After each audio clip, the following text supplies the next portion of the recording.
Good morning to all of you. Welcome to our online classes. And today we will discuss about parallax लंबन, जिसको मैं आप लोग को लास्ट क्लास में याद करने के लिए बोला था, पढ़ने के लिए बोला था, जानकारी प्लस में दे रखा है, इसको पढ़ लीजिएगा बोला था। कंजुगेट फॉर्म की मतलब संयुग्मित फोकस, इन दोनों चीज़ों के बारे में अभी हम डिस्कस करने वाले हैं। तो सबसे पहले जान लेते हैं लंबन मतलब पैरलैक्स। पैरलैक्स होता क्या है? जैसे दो चीज़ें हैं, एक ये मेरे फर्स्ट उंगली या सेकेंड उंगली, दोनों को एक सीध में रखते हैं और आँख को दाएं या बाएं हटाते हैं। ऐसा लगता है कि ये जो सेकेंड वाला बॉडी है ये ऐसे मूव हो रहा है, इस तरह से मूव होता हुआ दिखता है। तो उसमें जो इसके रेस्पेक्ट में इस बॉडी में जो डिस्प्लेसमेंट हो रहा है, इसको हम लोग बोलते हैं कंजुगेट फॉकी। ओके, समझ में आ गया क्या होता है? दो बॉडी को एक सीध में रखो, एक आँख को बंद करके अपनी आँख को दाएं या बाएं मूव करो, तो उस बॉडी, दूर वाली बॉडी के रेस्पेक्ट में पास वाली बॉडी ऐसे मूव करती हुई लगती है। तो पास वाली बॉडी में जो डिस्प्लेसमेंट होता है अपने मीन पोजीशन के रेस्पेक्ट में, उसी को हम लोग लंबन या पैरलैक्स बोलते हैं। Second word is conjugate foci. तो what do mean by conjugate foci? In concave mirror, ये कॉन्केव मिरर हो गया भैया, ठीक है। कॉन्केव मिरर मतलब अवतल दर्पण। इसके प्रिंसिपल एक्सिस पे ना दो ऐसे पॉइंट होते हैं, जिस पर पहले पॉइंट पर ऑब्जेक्ट को रखेंगे तो उसका इमेज दूसरे पॉइंट पर बनता है। मान लो ये है दूसरा पॉइंट, तो इसका इमेज दूसरे पॉइंट पर बनेगा यहाँ पे, और दूसरे पॉइंट पे ऑब्जेक्ट को रखें तो उसका इमेज पहले पॉइंट पे बनेगा। मतलब ऐसा देखो, ये फर्स्ट पॉइंट है, ये सेकेंड पॉइंट है, यहाँ पे ऑब्जेक्ट को रखें तो इसका इमेज ये सेकेंड पॉइंट पर बनेगा, पहला कंडीशन। दूसरा कंडीशन, जब ऑब्जेक्ट को आप सेकेंड पॉइंट पर रखोगे तो उसका इमेज पहले पॉइंट पे बनेगा। ये दोनों पॉइंट, ऐसे दोनों पॉइंट्स को हम लोग कंजुगेट फॉकी मतलब संयुग्मी फोकस बोलते हैं। संयुग्मी मतलब होता है जुड़ा हुआ, कंजुगेट मतलब होता है पेयर, ओके, जुड़ा हुआ। तो जुड़े हुए फोकस, पहले बॉडी पर पहले पॉइंट पर रखो तो दूसरे पॉइंट पर हम लोग को इमेज मिले, और दूसरे पॉइंट पर रखें तो पहले पॉइंट पर इमेज मिले। ओके, तो इस कॉन्सेप्ट को आप लोग दोनों को याद रखेंगे। इसके बाद मैं आप लोग को बोला था एप्लीकेशन ऑफ मिरर, दर्पण के उपयोग दे रखे हैं, तो इसको आप लोग एक बार स्टडी कर लीजिएगा, ठीक है। कौन कौन स्टडी किए हो? आई होप कोई स्टडी नहीं किए हो, मैं जान रहा I know, sorry I hope not, I know. तो आप लोग इनको स्टडी करिए। मैं देखा हूँ कि जो वीडियो सेंड किया गया था, आप में से 35 स्टूडेंट बस इसको देखे हैं, जबकि इंग्लिश मीडियम के ही क्लास में हमारे पास 50 स्टूडेंट हैं, हिंदी मीडियम में भी 50-60 स्टूडेंट हैं। तो आपके पास क्या टाइम नहीं है अपनी स्टडी के लिए? आप उनको पढ़िए, बिल्कुल देखिए वीडियोस को, आपको कुछ ना कुछ सीखने को ही मिलेगा। ऐसा नहीं है कि आपका टाइम वेस्ट होगा, बिल्कुल देखते जाइए, ठीक है। तो आगे हम लोग देखेंगे यूज मतलब एप्लीकेशन ऑफ मिरर। वो फर्स्ट आपके बुक में रखा है plane mirror, application of plane mirror. तो प्लेन मिरर का एप्लीकेशन क्या है? प्रतिबिंब देखने के लिए, अपना इमेज देखने के लिए हम लोग रोज़ सुबह उठ करके जिसका दर्शन करते हैं ड्रेसिंग टेबल पे, वो क्या होता है? प्लेन मिरर होता है, समतल दर्पण होता है, ठीक है। दूसरा और क्या बोल सकते हैं? जो भी लाइट आ रहा है उसके डायरेक्शन को बेंड करने के लिए, उसके डायरेक्शन को चेंज करने के लिए भी हम लोग प्लेन मिरर का यूज़ करते हैं। इक्वल इमेज फाइंड करने के लिए भी हम लोग प्लेन मिरर का यूज़ करेंगे। जैसा मेरा हाइट जितना बड़ा है, मेरे को मेरी हाइट का चाहिए, तो इसके लिए भी हम लोग क्या करते हैं? प्लेन मिरर का यूज़ करते हैं। तो तीन चीज़ें हैं, एक तो अपना चेहरा देखने के लिए, दूसरा ड्रेसिंग टेबल्स में इनका यूज़ किया जाता है, और थर्ड नंबर क्या है? लाइट्स को बैंड करने के लिए इसका यूज़ हम लोग करते हैं। 3 यूजेस है, याद रखिएगा। नेक्स्ट बेटा आप लोग याद रखोगे कॉन्केव मिरर, अभी बनाए थे कॉन्केव मिरर, जिसका रिफ्लेक्टिव पार्ट क्या होता है? अंदर की ओर धंसा हुआ रहता है, परावर्तक सतह अंदर की ओर धंसा हुआ रहता है, उसको हम लोग बोलते हैं कॉन्केव मिरर। अच्छा, कॉन्केव मिरर का पहला यूज़ आपके बुक में क्या रखा है? देखिए, दाढ़ी बनाने के लिए। अच्छा, दाढ़ी बनाने के लिए कैसे हम लोग इसका यूज़ करेंगे? तो कॉन्केव मिरर के सामने जब ऑब्जेक्ट को पोल और फोकस के बीच रखते हैं, पोल और फोकस के बीच रखते हैं, तो उसका बड़ा और इमेजनरी इमेज हम लोग को फाइंड होता है। बड़ा इमेज बनेगा तो दाढ़ी इजीली बना सकते हैं ना, एक क्लियर दिखेगा मतलब। तो इसलिए दाढ़ी बनाने के लिए हम लोग किसका यूज़ करते हैं, कॉन्केव मिरर का यूज़ करते हैं। Very good. सेकेंड रखा है, डॉक्टर्स क्या करते हैं, कान को चेक करने के लिए या मुंह के अंदर के पार्ट्स को चेक करने के लिए भी कॉन्केव मिरर का यूज़ करते हैं। ठीक है। थर्ड, लाइट को एक जगह पर फोकस करने के लिए ये कॉन्केव मिरर क्या करता है, लाइट जो इंसिडेंट होता है parallel to principal axis, principal मुख्य अक्ष के समांतर, उनको एक पॉइंट पर क्या कर देता है, फोकस कर देता है। तो लाइट को एक पॉइंट पर फोकस करने के लिए हम किसका यूज़ करते हैं, कॉन्केव मिरर का यूज़ करते हैं। ओके, याद रखिएगा, लाइट को एक पॉइंट पर फोकस करने के लिए कौन से मिरर का यूज़ करोगे आप, कॉन्केव मिरर का। ठीक है, मतलब लाइट को एक जगह पर, जैसे टार्च में लगा रहता है, टॉर्च में देखियो बल्ब रहता है, बल्ब के पीछे ऐसा रहता है ना, ये बल्ब होता है और ऐसा लगा रहता है यहाँ पे जो लगा रहता है वो कॉन्केव मिरर होता है, जो बाहर में ऐसा करके देखिए इस टाइप से होता है हमारा टॉर्च, ऐसा रहता है ना हमारा टॉर्च। तो यहाँ पे इसका की लगा रहता है, तो ये बल्ब और उसके पीछे जो लगा है ये कॉन्केव मिरर है आपका। इस तरह से बाइक्स के हेडलाइट में भी, बाइक्स का लाइट हो गया हेडलाइट, इसके पीछे भी इस तरह से मिरर लगा रहता है, तो ये भी क्या होता है, हमारा कॉन्केव मिरर होता है। तो कॉन्केव मिरर का यूज़ किसके लिए करते हैं हम लोग, लाइट को एक पॉइंट पर सेंट्राइट करने के लिए, एक पॉइंट पर केंद्रित करने के लिए। टॉर्च में, स्ट्रीट लाइट में नहीं, सॉरी, बाइक्स के लाइट में, हेडलाइट में इन मिरर्स का यूज़ हम लोग करते हैं। ठीक है बेटा। सेकेंड है हम लोग का एप्लीकेशन ऑफ कॉन्वेक्स मिरर, उत्तल दर्पण का उपयोग। तो इसका क्या यूज़ है, इसको जान लो। सबसे पहला इसका उपयोग हम लोग करते हैं स्ट्रीट लाइट्स में। स्ट्रीट लाइट में देखो इस टाइप से स्ट्रीट लाइट होता है, यहाँ पे हमारा बल्ब रहता है और स्ट्रीट लाइट को इसके अंदर इस टाइप से मिरर लगा रहता है, ऐसा टाइप से ये मिरर होता है। तो ये मिरर क्या करता है, लाइट को फैला देता है, लाइट को ये क्या करता है, फैला देता है, इस टाइप से ये फैलाने का काम करता है। ठीक है।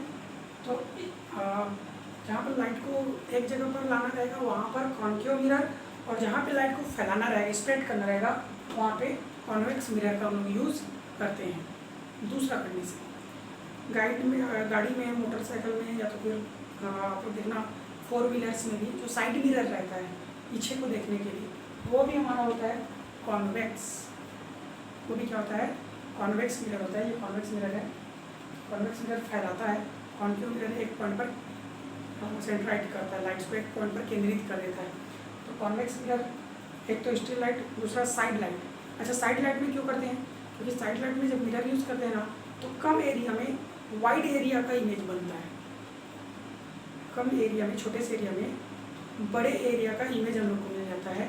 इसीलिए साइड मिरर के फॉर्म पे हम लोग कॉन्वेक्स मिरर का क्या करेंगे, यूज़ करेंगे। तो ये हो गया बेटा आप लोगों का एप्लीकेशन ऑफ मिरर। इस एप्लीकेशन ऑफ मिरर को आप लोग बहुत अच्छे से याद रखेंगे। इसके बाद इसमें कुछ चीज़ें रखी हैं, इसको आप लोग देख लेना। समतल दर्पण के से निर्मित प्रतिबिंबों के दूर जो प्लेन मिरर होता है उससे जो इमेज मिलता है उसके क्या क्या प्रॉपर्टीज़ हैं। तो क्या प्रॉपर्टीज़ हैं बताइए। प्लेन मिरर से जो हम लोग को इमेज मिलता है उसमें P जो है वो Q के फॉर्म पे दिखाई देता है, मतलब लेफ्ट का राइट और राइट का लेफ्ट दिखाई देता है, पहला चीज़। ठीक है, Q को देखेंगे तो P दिखाई देगा, इसको भी याद रखना। कभी कभी क्वेश्चन पूछता है which English alphabets are the image of which alphabets are never change in plane mirror. Plane mirror में किस किस अल्फ़ाबेट का इमेज चेंज होता है और किसका किसका नहीं होता है। तो जनरली O का नहीं होगा, W का नहीं होगा, X का नहीं होगा। और किसको देख सकते हैं हम लोग, ए का नहीं होता। इनका जो मेरे को इतना ही याद आ रहा है, और भी बहुत सारे होंगे। तो इनका जो इमेज है प्लेन मिरर के सामने चेंज नहीं होता, एक्चुअली में चेंज होता है, बट इनका हाफ पार्ट देखो दोनों सेम है ना, इसीलिए चेंज होता हुआ हमको दिखाई नहीं देता। इसका ऐसे है, बाकी सबका क्या हो जाएगा, लेफ्ट का राइट और राइट का लेफ्ट में चेंज हो जाएगा। दूसरा चीज़, ऑब्जेक्ट का साइज जितना बड़ा होता है, इमेज का साइज भी उतना ही बड़ा होता है प्लेन मिरर में। ठीक है, 5 मीटर का ऑब्जेक्ट है तो 5 मीटर का इमेज बनेगा। तीसरा चीज़, ऑब्जेक्ट मिरर से जितने डिस्टेंस पर रहेगा, उस ऑब्जेक्ट का इमेज भी उस मिरर से उतने ही डिस्टेंस पर पीछे की ओर इमेजनरी फॉर्म पे मिलता है। ओके, तो ये सब कॉन्सेप्चुअल चीज़ें हैं, इन चीज़ों को याद रखिएगा। एक चीज़ और मैं बता दूँ आप लोग को, जैसे 2 मिरर हैं, इन दोनों मिरर के बीच का एंगल थीटा है, तो अलग अलग एंगल पे एक ऑब्जेक्ट, यहाँ पे अगर एक ऑब्जेक्ट रख दिया जाए तो इसका इमेज अलग अलग नंबर्स में बनते हैं। देखिए समझिए, 2 मिरर को हम लोग थीटा एंगल पर क्या कर दिए, आपस में सटाकर रख दिए। उनके सामने जब कोई ऑब्जेक्ट रहेगा तो इसका इमेज, इसके कई इमेज बनेंगे, और वो इमेज इस एंगल पे क्या करता है, डिपेंड करता है। कैसे डिपेंड करता है इसको समझिए। अगर ये एंगल, इनके बीच का एंगल थीटा हो तो 360 अपॉन थीटा सबसे पहले निकालते हैं। 360 अपॉन थीटा बेटा, अगर ये इवन है, सम है, तो number of image n is equal to होता है 360 अपॉन थीटा माइनस 1 इवन होने पर। और अगर ये ऑड है तो ऑड के लिए अलग अलग कंडीशन अप्लाई हो जाता है, ऑड के लिए अलग अलग कंडीशन अप्लाई होता है। जनरली इस फार्मूला को आप लोग याद रखना। ऑड के लिए 3 अलग अलग कंडीशंस हैं, आप बुक में देखिएगा। पहला कंडीशन क्या है,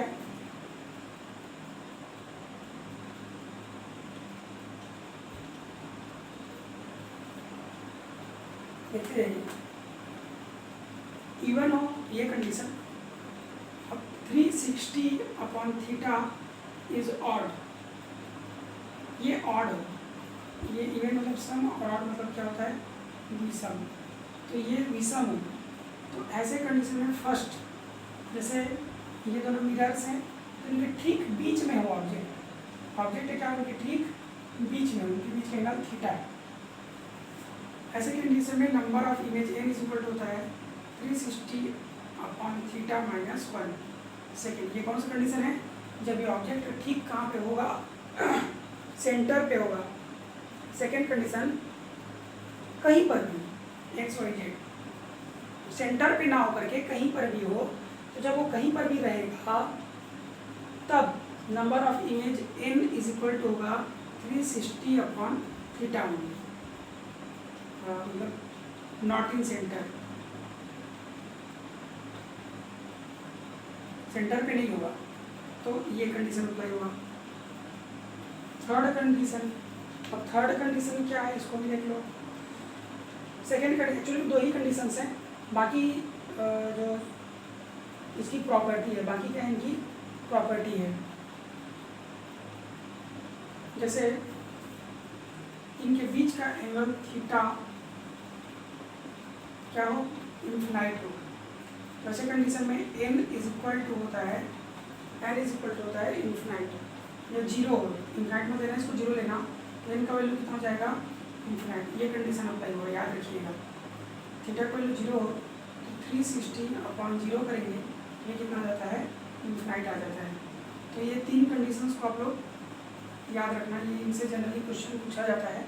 और इससे रिलेटेड एक और क्वेश्चन पूछा जाता है, उसको भी मैं अभी आप लोग को बता रहा हूँ।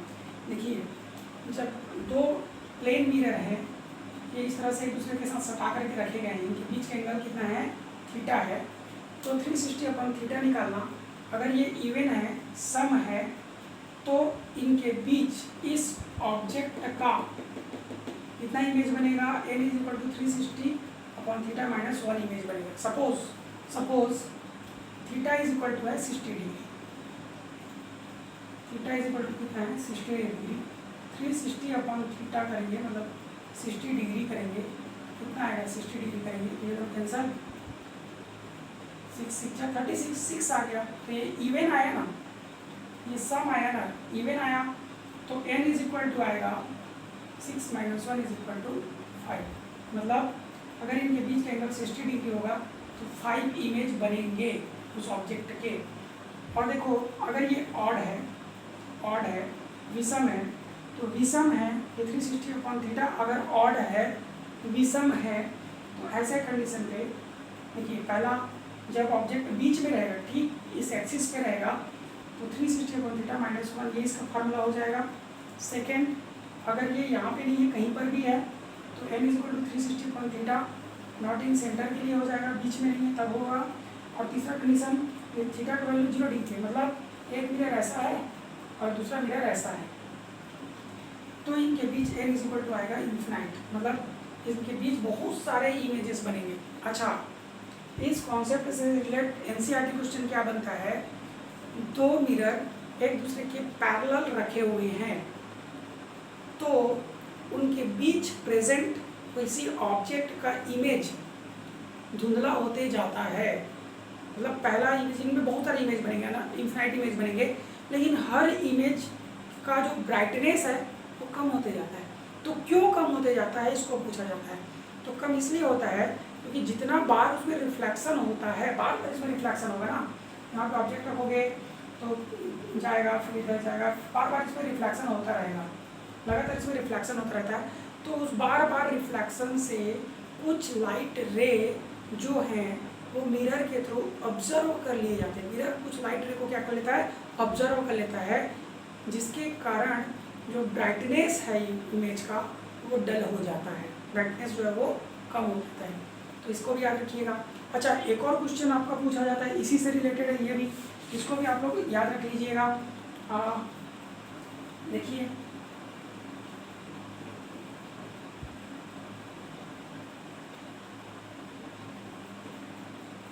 जैसे ये एक मिरर है, इसके सामने यहाँ पे कोई बंदा खड़ा हुआ है, ये इस टाइप से कोई खड़ा हुआ है, याद रखिए, ठीक है, हाय कर रहा है सबको, ये मिरर है। अब इसके राइट साइड को मैं आधे को क्या कर दूँ, ब्लैक पैंट से कवर कर दूँ, इतने को ब्लैक पैंट में कवर कर दूँ, तो इसके इमेज पर क्या इफेक्ट पड़ेगा, क्या इमेज हाफ होगा, इमेज फुल होगा, क्या होगा, तो इसका इमेज बेटा फुल बनेगा, इसका इमेज क्या बनेगा, फुल बनेगा, जितना बड़ा है ये बंदा उतना ही बड़ा बनेगा। बट कंडीशन है, कंडीशन क्या है, इमेज जो है वो धुंधला बनेगा, इमेज जो है वो उनकी जो ब्राइटनेस, उसका जो ब्राइटनेस है वो क्या हो जाएगा, कम हो जाएगा, ये याद रखिएगा। एक मिरर है, उसके आधे साइड को हम लोग जब ब्लैक पेन से कवर कर देंगे, ऐसे समझिए आप खड़े हो, आपके सामने मिरर है, उसके राइट साइड को या लेफ्ट साइड को आधे को कंप्लीट ऊपर से नीचे तक आप ब्लैक पेन से कवर कर दिए एक साइड को ना, तो आपका इमेज जो बन रहा है वो पूरा पूरा इमेज बनेगा। बट जो इमेज पूरा पूरा बनेगा ये तो करेक्ट है, बट वो इमेज जो है वो ब्राइटनेस उसमें का चला जाएगा, उसमें ब्राइटनेस नहीं होगा, वो क्या हो जाएगा, थोड़ा डल हो जाएगा, ये याद रखिएगा, ठीक है। ये भी एनसीईआरटी क्वेश्चन है। अच्छा, एक और क्वेश्चन है, उसको भी समझ लीजिए, ये भी एनसीईआरटी क्वेश्चन ही है जिनको मैं बता रहा हूँ। ये आपका है कॉन्केव मिरर, ये भैया centre of curvature, okay, this centre of curvature and this is focus of mirror. यहाँ पे हम एक मोबाइल रख देते हैं, चलिए एक मोबाइल रख दीजिए यहाँ पे,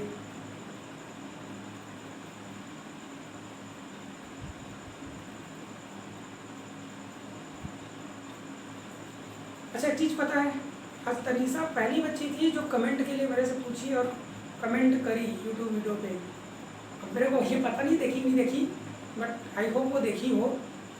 आप लोग भी प्लीज़ वीडियो देखिए, आप लोग को पता नहीं है अभी 8:30 हो रहा है रात का, अभी रात हो गया है, 8:30 अभी हो रहा है जब मैं आपका वीडियो बना रहा हूँ कल के लिए।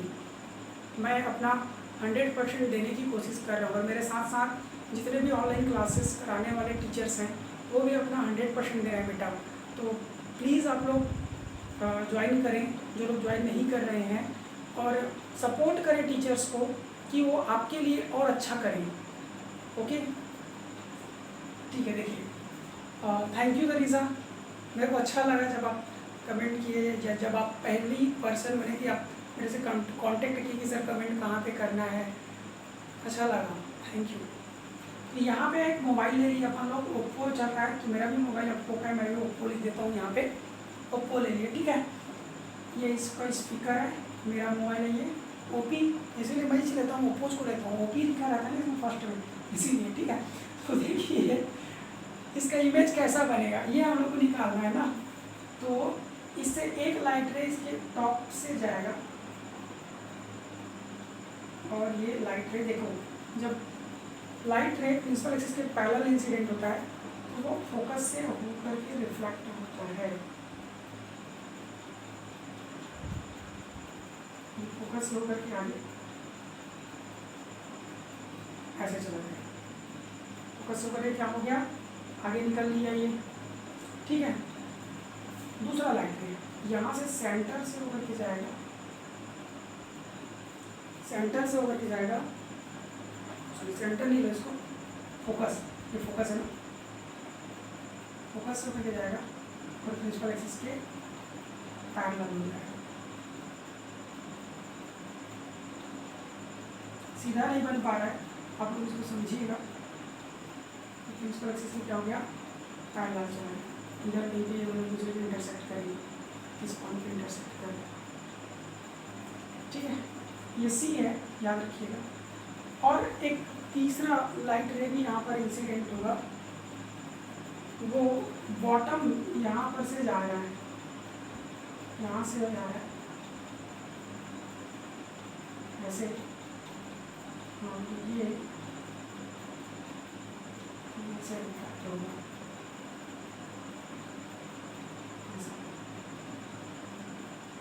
तो इसको याद करके रखिएगा।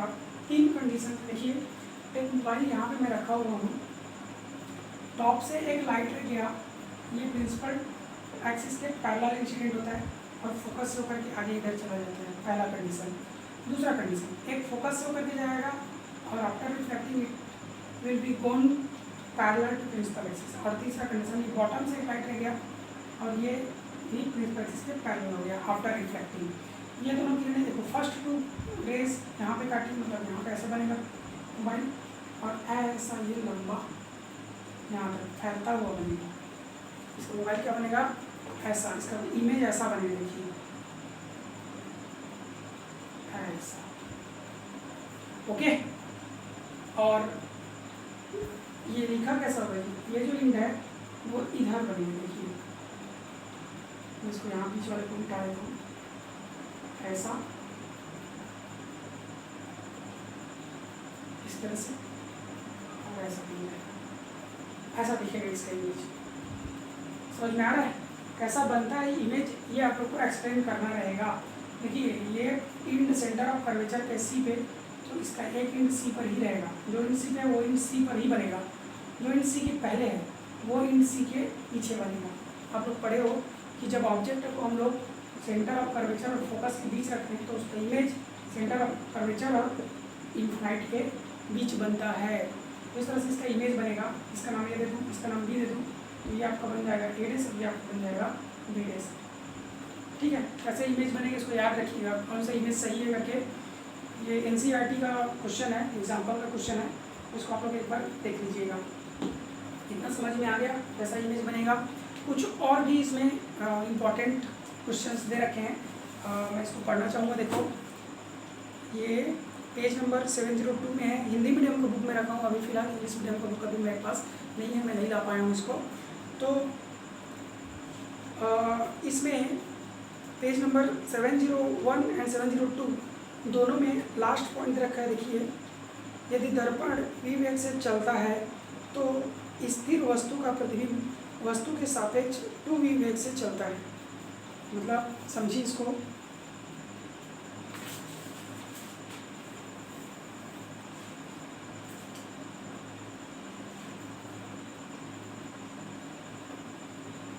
देखिए ये प्लेन मिरर के लिए बात कही गई है। इधर एक ऑब्जेक्ट है, इधर इसका इमेज बना है, ठीक है।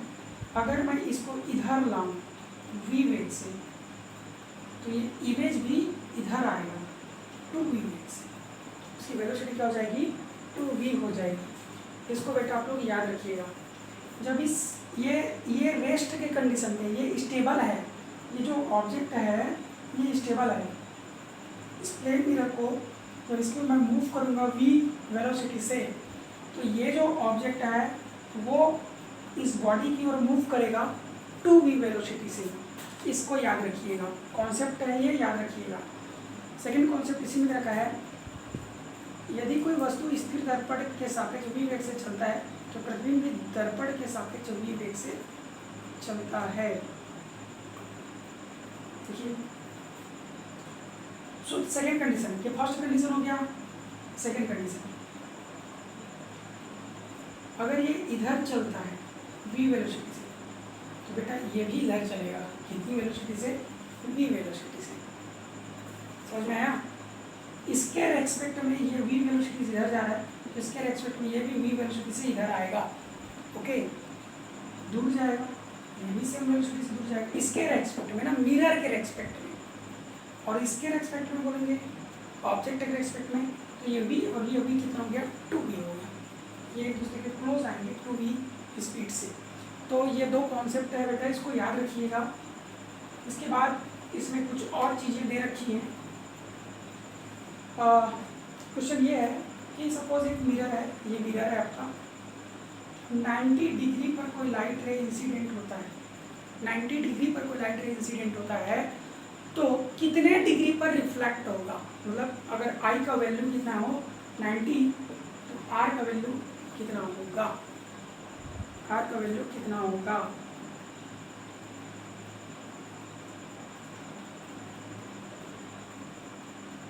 तो आर का वैल्यू हो जाता है 0 डिग्री। याद रखिएगा। देखिए कॉन्सेप्ट क्या है, आपतन कोण और परावर्तन कोण सदैव बराबर होते हैं। Angle of incident and angle of reflection are always equal, but in the case of normal angle, यहाँ पर 90 डिग्री बन रहा है, तो आर का वैल्यू कितना हो जाएगा? I is equal to 90 degree, तो आर इज इक्वल टू कितना बनेगा 0 डिग्री। क्यों? क्योंकि इसमें आएगा और इसी में वापस चला जाएगा। एंगल कितने का बना? 0 का बना ना, ऐसे याद रखिएगा। मिरर पर जब 90 डिग्री से आएगा तो वो 0 डिग्री में रिफ्लेक्ट होगा। सेकेंड,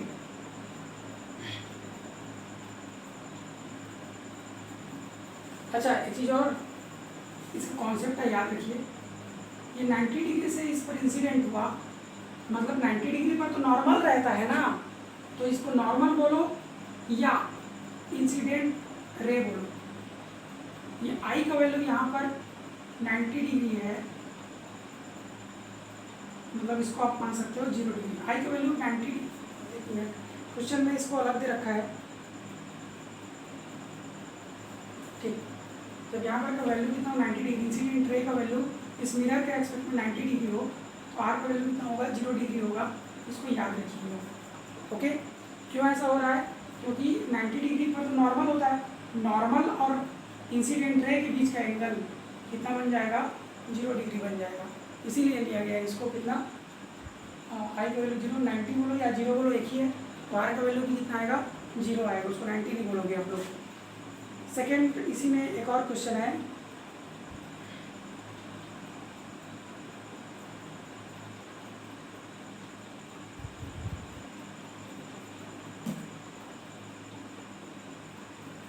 रैखिक आवर्धन से रिलेटेड कुछ टॉपिक पॉइंट्स हैं, याद रखिएगा। कॉन्केव मिरर में, ये कॉन्केव मिरर है, इसका लीनियर मैग्नीफिकेशन एम का वैल्यू +1 हो सकता है या 0 हो सकता है या -1 हो सकता है, ठीक है। 1 से 0 से कम भी हो सकता, 0 से कम भी हो सकता है और 0 से ज़्यादा हो सकता है। एम इज ग्रेटर देन 0 हो सकता है, लेस देन 0 हो सकता है, ठीक है, याद रखिएगा। सॉरी, मैं इसको एक्सप्लेन नहीं कर पा रहा हूँ। ये होता है और कॉन्केव के लिए, ठीक, इसका जो इसमें जो लीनियर मैग्नीफिकेशन है एम, ये कॉन्केव के लिए 1 हो सकता है, 1 से कम भी हो सकता है, 1 से कम हो सकता है, या 1 से ज़्यादा भी हो सकता है। इसके लिए कॉन्केव के लिए, और कॉन्वेक्स के लिए इसका जो वैल्यू है एम का वो हमेशा 1 से कम होता है। इसको याद रखिए। एक चीज़ और याद रखिए, यहाँ पर इसके लिए कॉन्केव के लिए एम जो रहता है वो हमेशा नेगेटिव होता है, और इसके लिए एम हमेशा पॉजिटिव होता है, याद रखिएगा। इसके लिए एम हमेशा नेगेटिव होता है, इसके लिए एम हमेशा पॉजिटिव होता है। तो ये इस चैप्टर से रिलेटेड और बेसिक जानकारियाँ थी, कॉमन जानकारियाँ थी, इम्पोर्टेंट जानकारियाँ थी, जिसको आपको जानना ज़रूरी था। तो इसको आप लोग बहुत अच्छे से समझते जाएंगे। ओके, आई होप ये सारा जो कॉन्सेप्ट है वो आपको बहुत अच्छे से समझ में आए। नहीं समझ में आएगा बेटा तो एक बार कॉल कर लेना, मेरे से पूछ लेना, बट इन चीज़ों को समझना बहुत ज़रूरी है। Okay, thank you for watching this video, bye and good night.